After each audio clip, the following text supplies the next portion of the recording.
Visionaries Global Media, your number one source for podcasting entertainment.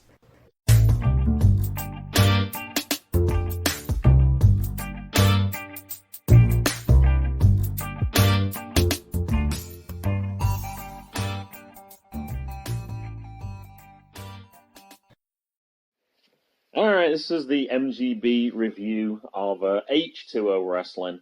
I don't even know if you said that we had it on interview mode last time, Mason. I don't remember. We're still trying to get used to this new format. We're just going to roll with it. I don't even know if I have all my notes for this episode either. That's how little I care right now. We're going with this right now as we've got it. You picked H2o 2 weeks ago. And I picked Synergy Pro because we've been reviewing those for the last few weeks. And I know what you wanted to watch. Hustle Fest? There you go. You wanted to watch Hustle Fest 3. And I woke up this morning and I was like, because we're recording on Saturday, and I was like, oh, I know Mason wants to record H2o, so I need to find it, make sure it's appropriate. When I logged on to IWTV, what I actually found was something called Undiscovered. And I remembered Blade Job talking about this, Nish guy. I remember him talking about it when we talked about the Matt Tremont interview. I remember him talking about people coming up through this. And I thought, okay, this will be probably okay. Let me check this one out. As soon as I clicked on it, there was only 6 matches. And I was like, our short format. I was like, this is perfect. 48 minutes. And I was like, oh, we're going with this. I was like, within that 48 minutes, my main concern was, with our new format, with picking one match, the main event, the one match with who we want to see, and then one including somebody we don't know, was, what if the main event is totally inappropriate? Like, what if there's, and I don't know, like, if it's a really brutal death match.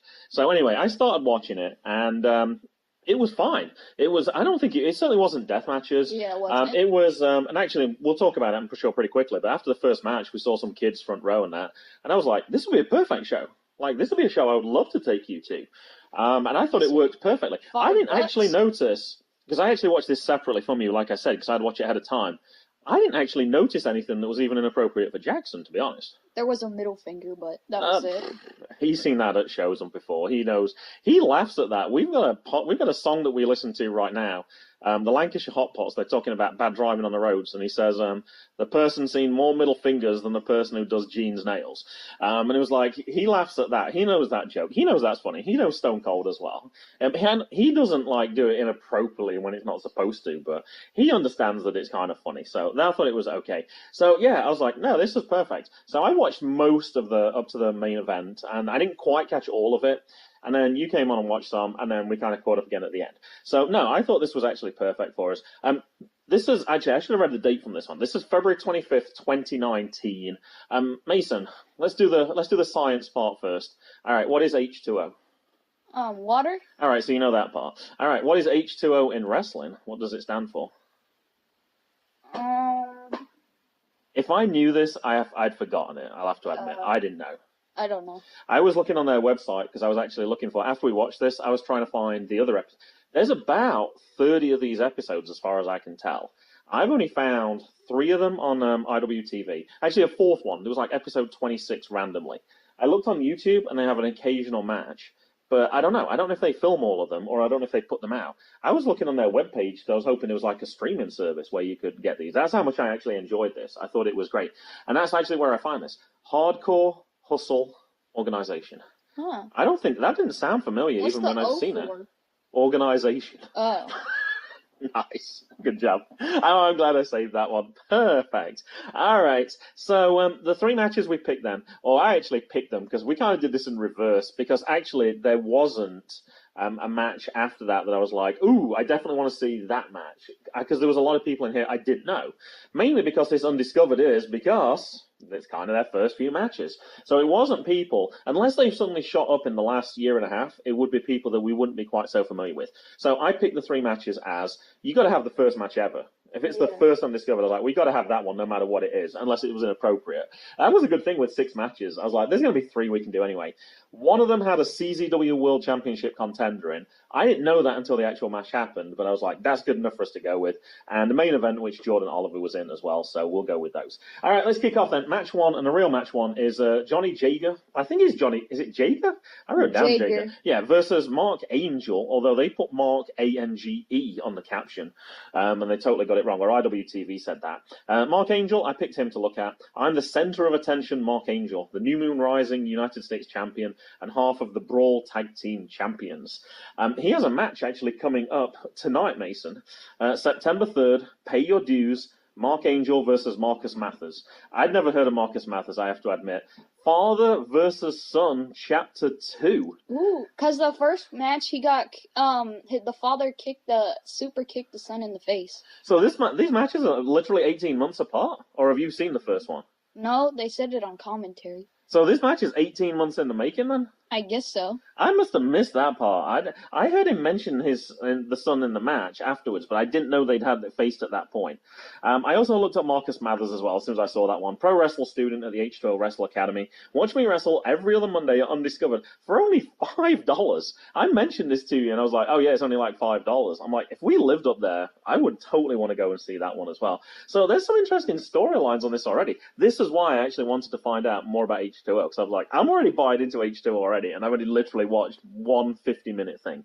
The first commentator introduced Colin, and then he started talking. I'm like, is that Colin West? I'm like, that sounds just like Synergy's owner.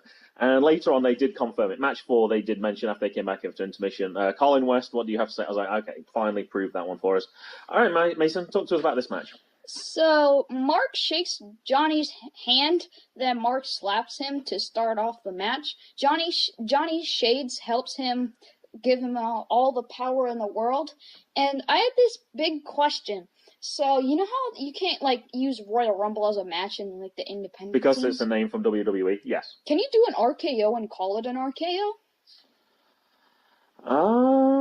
That's a good question. I think you can, because I'm pretty sure people call stunners. I know Kevin O had permission to do it, but everyone does it. Actually, you know a better one? Petey Williams is Canadian Destroyer.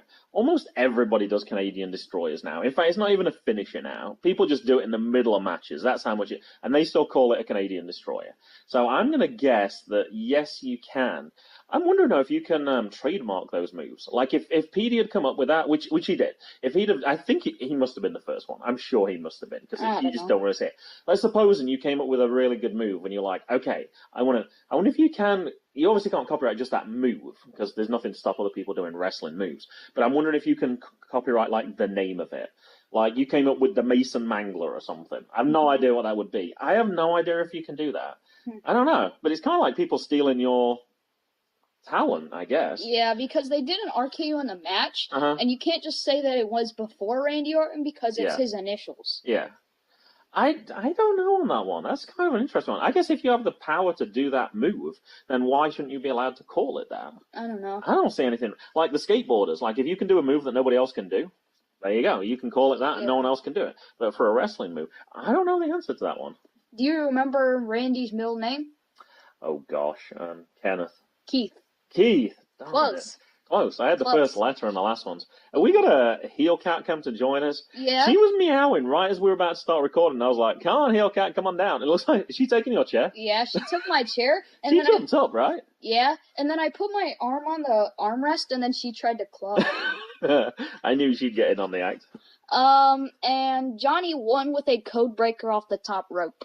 He did, and I was thoroughly. Once I started watching this, I was like, "Oh, this is going to be fine." I was like, "This is definitely one of the matches we're having," because I was a bit worried on the first one, what if it's not good, or what if it? I was like, "No, this one was perfectly fine." Now, match 2 was kind of strange. This is not one we're really reviewing, but because I said to you, I was like, "Oh, Frankie Picard's in this," and I was like, "I don't remember seeing him on the list," and then it cut out after 2 minutes. And you were like, what the heck? That was quick. And you thought the same thing I thought. I was like, I was taking notes on my computer. I missed the finish. Yeah. And I rewound it. And then, no, it was really weird. It came on for 2 minutes, and then it just cut straight to something else. I have no idea what happened there. This is the one thing that I don't like about this event.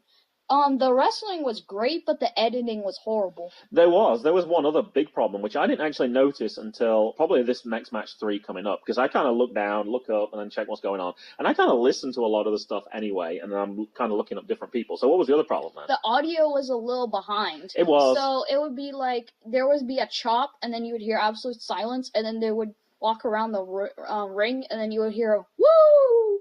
Yeah, and I was a little concerned. I was thinking, is it like the internet? But I was watching this at like 6 o'clock this morning, so I was like, that's not a peak time or anything. And I was actually watching it on my phone. And then later we were watching it through the smart TV. So I think it is, yeah. I think it's the video rather than the internet was the problem for this.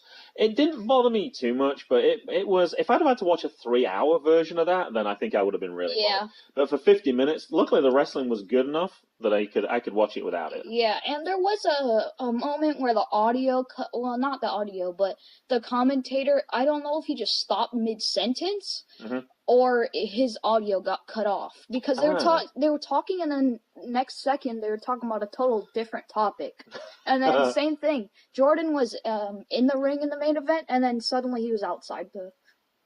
Well, he just stepped out. He rolled out because I know, but it cut out. Oh, okay. I didn't notice that particular one, but perhaps you pay more attention to stuff like that. I'm tending to like if it's and for this one there was lots of people I didn't know, and then I kept finding, ooh, that's an interesting story. Like when I found out that first person, I was like, oh, he has a son who he wrestles. Oh, he has a wrestling story with his son right now. Oh, they're actually facing tonight. And then I just went going off on a tangent, so I kept missing things like that. So that didn't bother me too much. All right, match 3 was Christian Ross versus Kit Osborne. They actually got the name wrong on this one as well. I wonder if this was deliberate, though, or not. They put Christian Ross, but it was Christian Cross. Like they put Marc Ange, and it was Marc Angel. I wondered if they did that, though, to stop people, like, copying it. Like, if people then put that out, you can go, well, hey, look, you copied this from here, because that's not his name. His name's actually... Why would you put Christian Ross when obviously his name's Christian? Or did they just goof? They said Ross on the commentators. Oh, they did? Yeah, I thought he said... I missed the names for this match, and then I found it out by the commentators. All right, well, I'm deaf then. They said Christian Ross. I don't think it is, because I looked him up. I'm sure I looked up Christian. All right, I'm not sure then. One thing I do know for this, though, I am sure, Jeff Cannonball was on commentary. Yes. And I heard him, he was actually on, I'm going to give them a plug, because I really like this podcast, the Year One pod, YEAR number 1 POD, with Logan Black. And, yeah, Jeff Cannonball interview was really good. I would definitely recommend that. When the time this comes out, that episode will be about 10 days old, but you should still be able to find it easily enough. David and Goliath match, even at the end, I liked it as well. Like, he'd won, and the other guy comes in, he's like, oh, he's going to take him out, and then he dragged the top rope down, and he went flying over the top. Anything else you want to add for this one? Because we're not really reviewing the whole match. Yeah, there was a full-time jobber chant towards Christian at the start of the match, and Kit wins with when he fell on top of Christian. So he was looking for a pop-up power bomb, and then he started punching him on the face, and then he fell on him.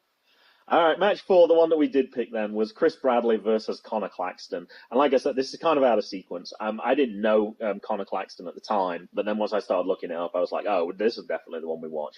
In the match, they did talk about it. Chris Bradley was making his debut, but they mentioned that Conor Claxton was having a few days before he fought in the CZW heavyweight title. So I looked it up, and the winner was your boy. Mance Warner defeated Conor Claxton, Jimmy Lloyd, and Officer O'Hare. All right, go ahead, Mason.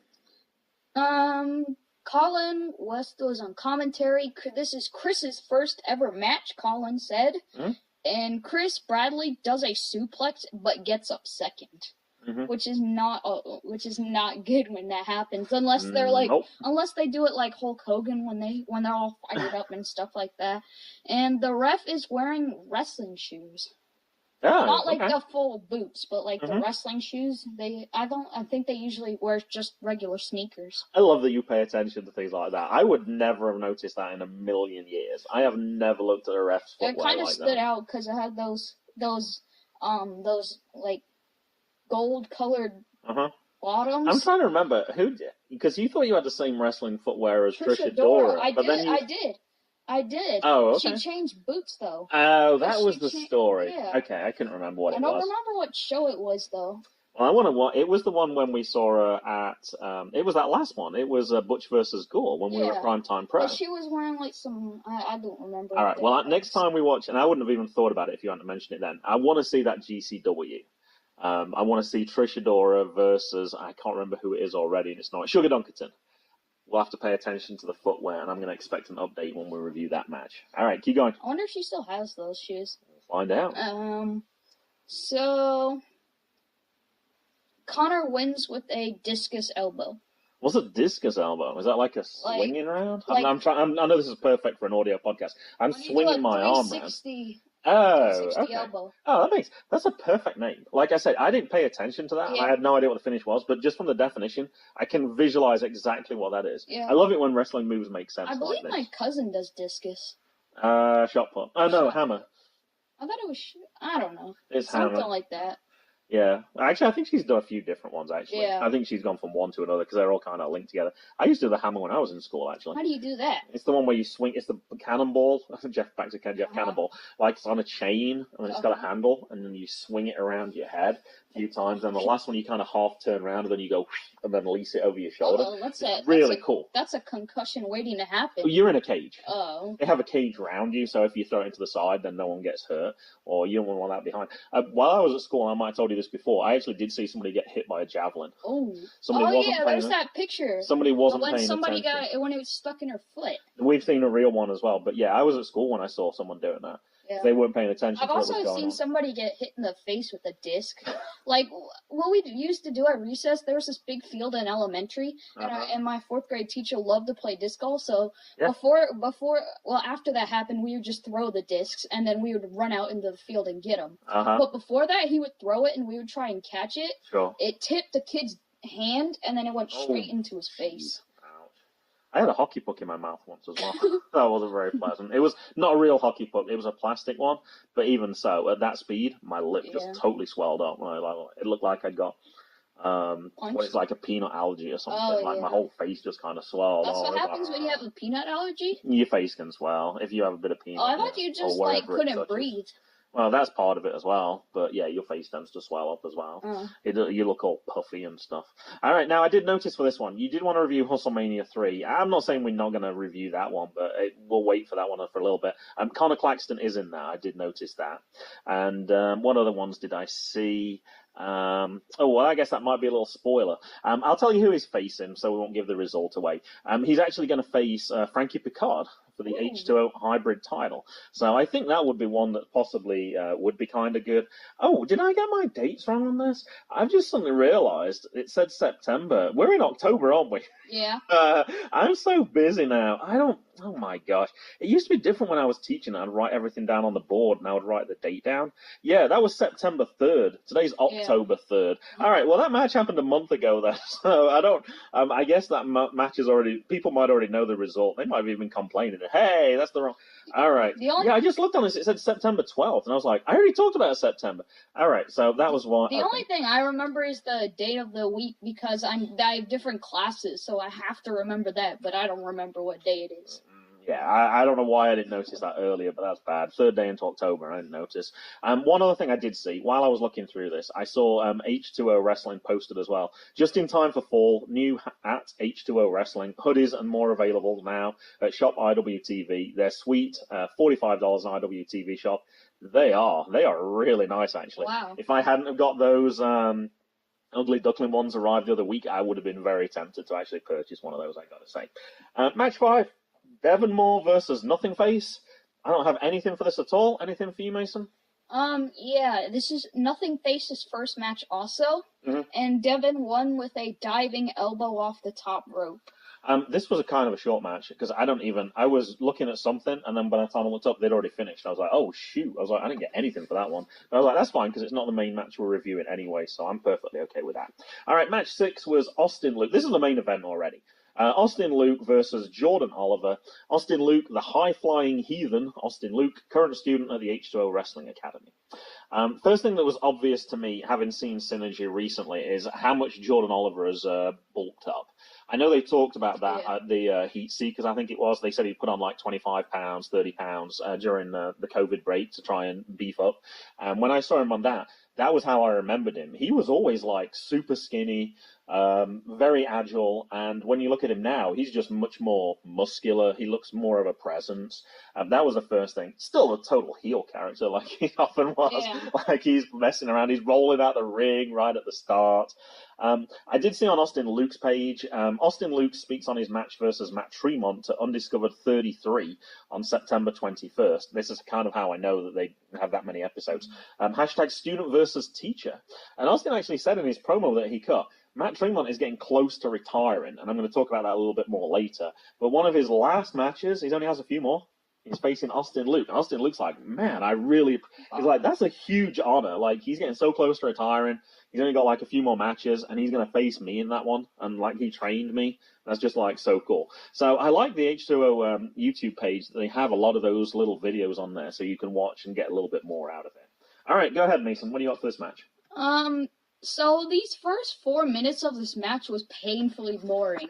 Why? Like, because Jordan would walk around the ring and, like, hanging on the ropes every time Austin got near him, and I absolutely hated it. Oh, I loved it. I thought it was great. But I'm a big fan of Oliver anyway, and all he was doing was he was winding the crowd up, he was winding his opponent up, and it was just like easy heel work. Like nobody else had done that. If every single match had done that, I would have hated it. The fact it was only done one time, I was okay with it. It might have been He only just beat the count on one of them as well. Like, can you imagine if they could have almost had a Cabana Man Dan match where it ended in like a minute. He only just broke the count. And then he rolled straight back out again. And then it's that smile he puts on his face. It reminds me of like MJF. Like, he's really winding you up. He knows he's winding you up, and he's still going to do it. And I don't mind it occasionally. If every single heel did it, I would be with you. I would hate it. But I was okay with it for one time. So I think it would have been a little bit better because he was trash talking around the ring, but the audio was behind. Yeah. So, like, he would be doing different stuff at different times when it would be saying something. And like the funny thing would be is if like somebody started doing that in the ring and then they tripped on 9 and then they couldn't get back up. 10. That would be a good match for WWE. That would be kind of embarrassing. Would be perfect. It would actually set up. You know what? If things like that happened, I would be okay because you wouldn't expect it. But then they set it up the following week, like, hey, I tripped on fella. That's the only reason you beat me. I face you next week at the big pay-per-view event. I would be okay if they use that as like a storyline, but they couldn't use it for this one. If they'd use that for the main event, you'd be so annoyed. Perfect. Like Kevin Owens, he walks around the ring all the time. Yep. And if, say, he trips on something or somebody spills water, like Corey Graves or Michael Cole has a water bottle and then they accidentally spill it. Sure. I'm thinking that's more of a danger at indie events where you have beers and you have sodas and you have people really close up to you. Yeah. Actually, I should say right now, at the end of this, we talked to Blade Job about a year ago about Matt Tremont. And I said, I listened to it again. I was like, oh, perfect. I'm going to throw this in right at the end as we just talked about the fact that he is about coming up for retirement as well. And he talked about the fact he had a beer knocked out of his hand by Matt Tremont. So that sort of stuff can definitely happen at an indie event. You get a spill. Not deliberate, like you put a bottle on the floor and then, you moved your foot and you just kicked it, and that sort of stuff definitely happens. Yeah. Austin came on the top and Jordan attacks. Austin came on top of when Jordan attacked Austin when he was trying to shake his hand, which usually Jordan should get on top, but it was a nice change that the person who was the victim ended up winning. There was kick out. Austin kicks out of when Jordan does a stunner off the top rope, and Austin does a coast to coast, and Jordan wins with a tilt-a world's driver. I think you had to get the name of that move from a certain person in this room, right? What was that move that Shane McMahon does? What's that called? Yeah. That was really sweet, actually. It looked really good. I don't like it when Shane does it. I don't know why. I think it looks better when there's a trash can there. But it also doesn't look better. Most of the time there is. I've not even thought about that. It doesn't look better because it makes it easier because it's less... It's less distance. Yeah. I hadn't even thought of that. I wonder, is that how he gets away with it? Yeah. Didn't someone do one from like a diagonal though as well, which the math person in me is telling me is further than side to side? I'm sure I saw someone do one on a diagonal once, and it was like, holy cow, that is absolutely crazy.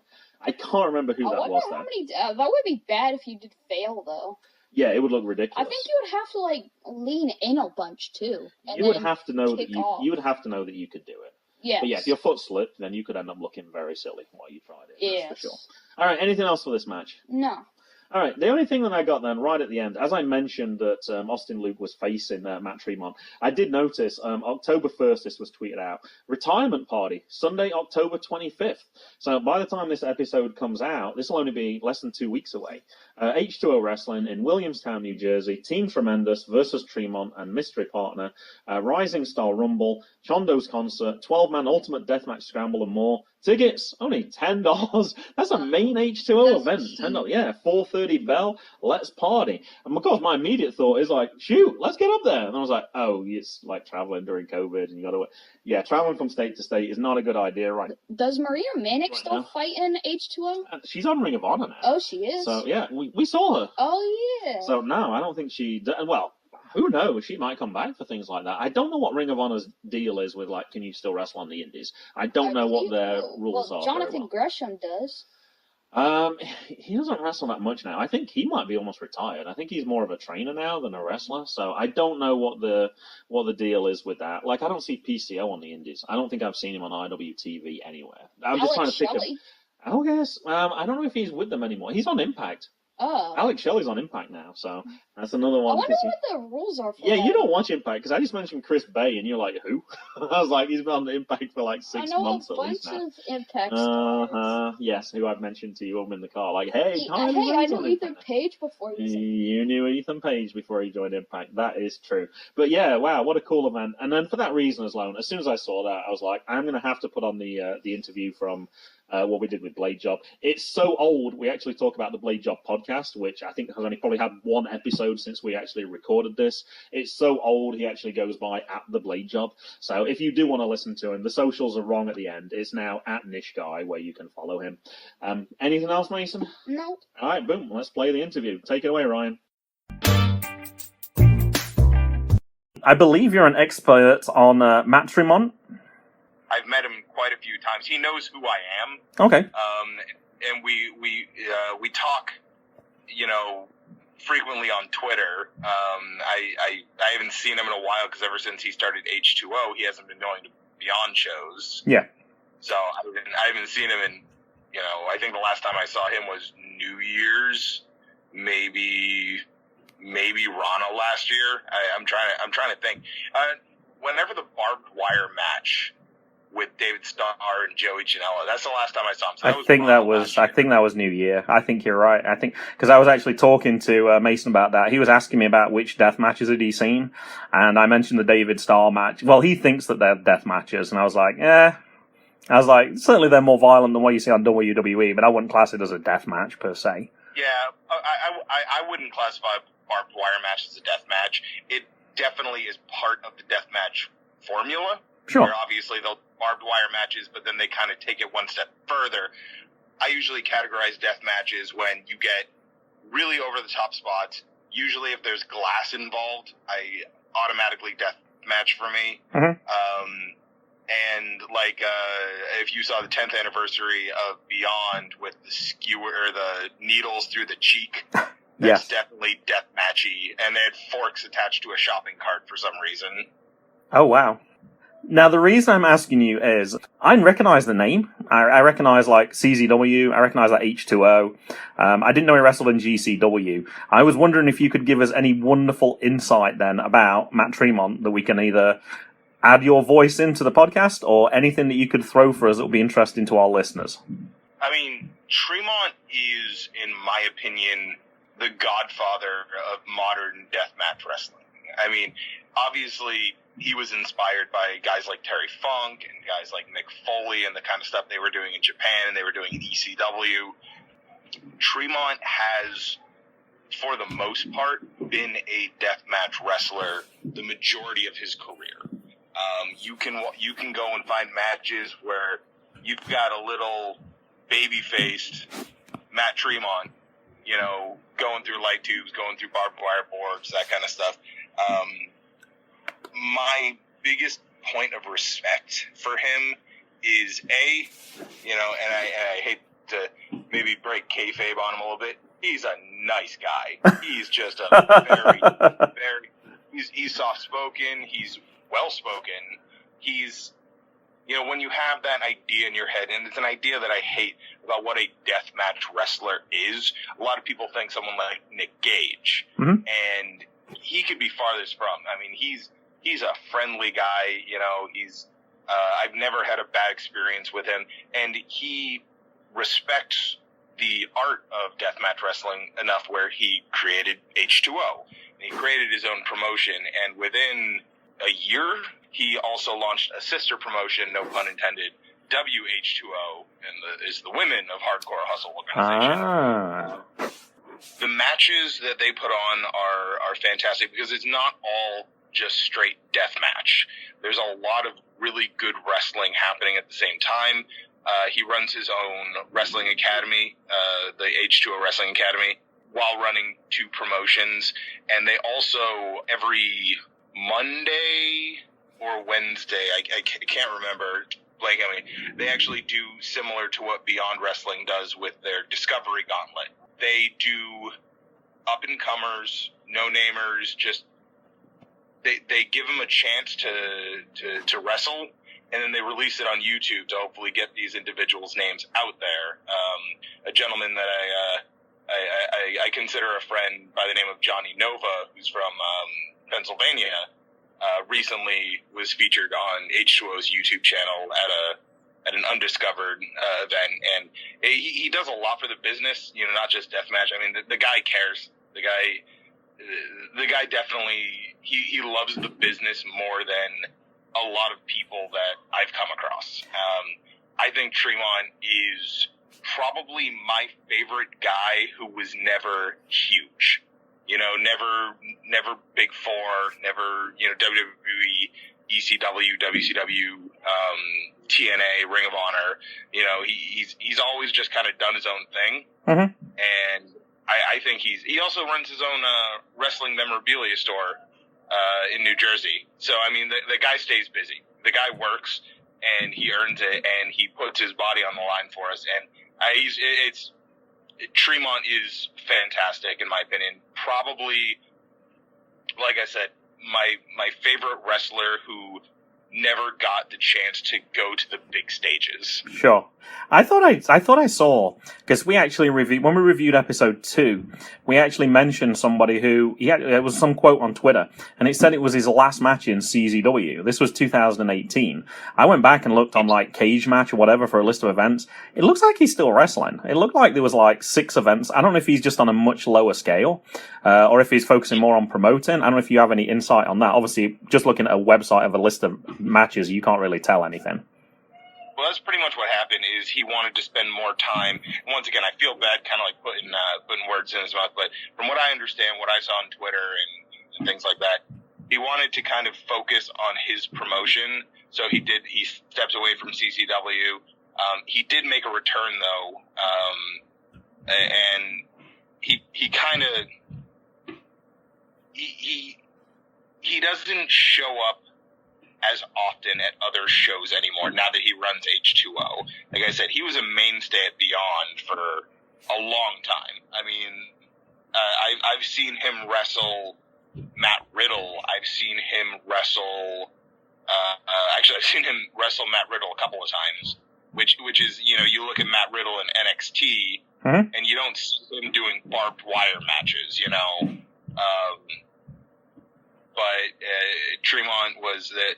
Actually, I'll give you a funny story of Tremont. When he was wrestling Riddle at Beyond, at one point they had a barbed wire chair propped in the corner. And Tremont took the chair and hit the chair. He comes all the way out of the ring. He knocks both of my beers out of my hands, and his foot crushes my hand. Like, I actually had a legitimate boot print on my hand. And so I'm sitting there, and I'm like, there's a mixture of this is awesome, where's my beer, ow, my hand hurts, and I think he's blading under the ring right now.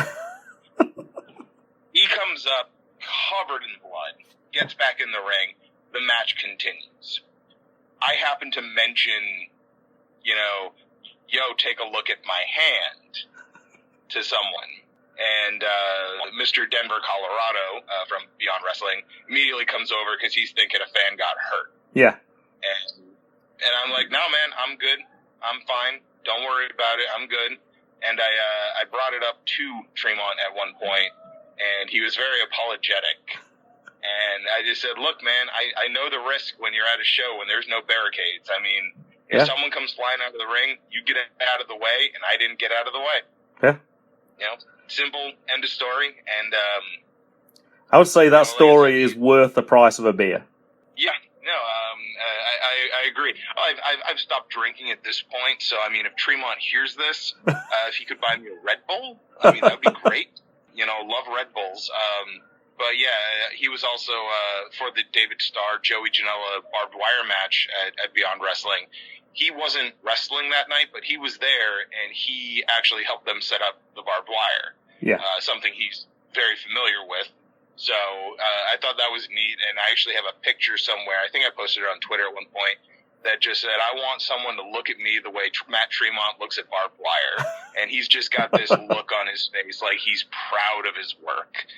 Yeah, no, stand-up guy, great wrestler. Really happy that he's doing so well. I think H2O is going to blow up. I think H2O is going to become the same level of CZW and GCW at one point, as time goes on. Let me give you some insight on H2O. Obviously, Mason, he doesn't really understand the death. Even Mason knows who H2O is. So the fact that it's entered his consciousness without even watching those events tells you that it's becoming big. So, hey, I want to thank you for this. This was exactly what I thought. I knew this would be in your wheelhouse. I saw the name Matt Tremont. I knew it was way outside my comfort zone, as it were.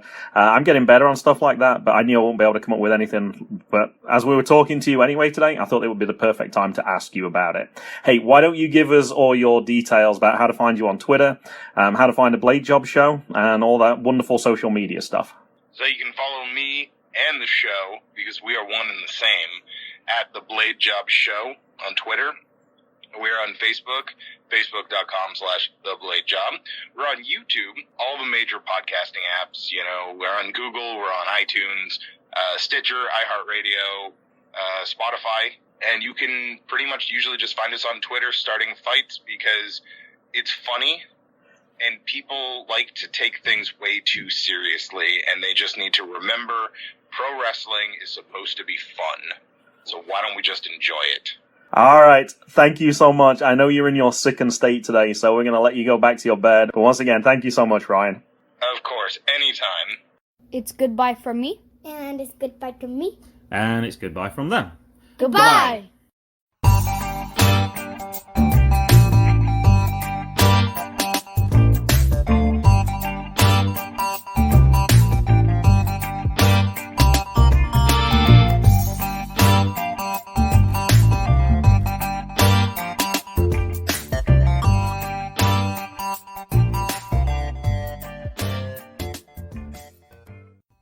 Music was Zigzag by Kevin MacLeod at Incompetech.com. Licensed under Creative Commons by Attribution 3.0. http://creativecommons.org/licenses/by/3.0/ Visionaries Global Media.